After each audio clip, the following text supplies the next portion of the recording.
Okey, kat depan ni ada AR Sport. Baju ni yang kita jual lah. Sekarang ni korang tengok hujan lebat ni. Hujan lebat. Kita nak test AR Sport ni. Ngam ke tak ngam? Jom.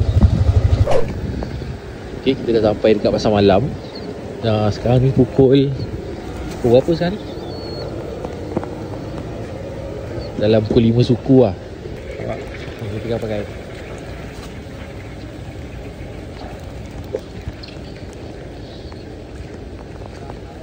Kita tengok lah.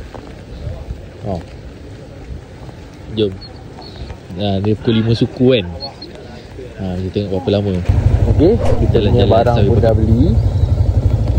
Dah 15 minit. Habis. Dalam balik ni kita tengok macam mana. Jom, gerak. Okey, kita dah sampai kat kedai. Jom, kita buka tengok macam mana puasa tak puasa.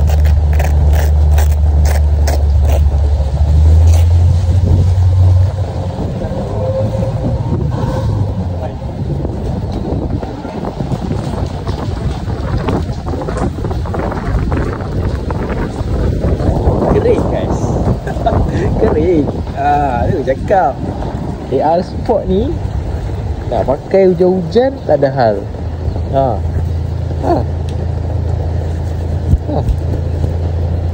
Tak basah. So mana dapatkan, check beg kuning.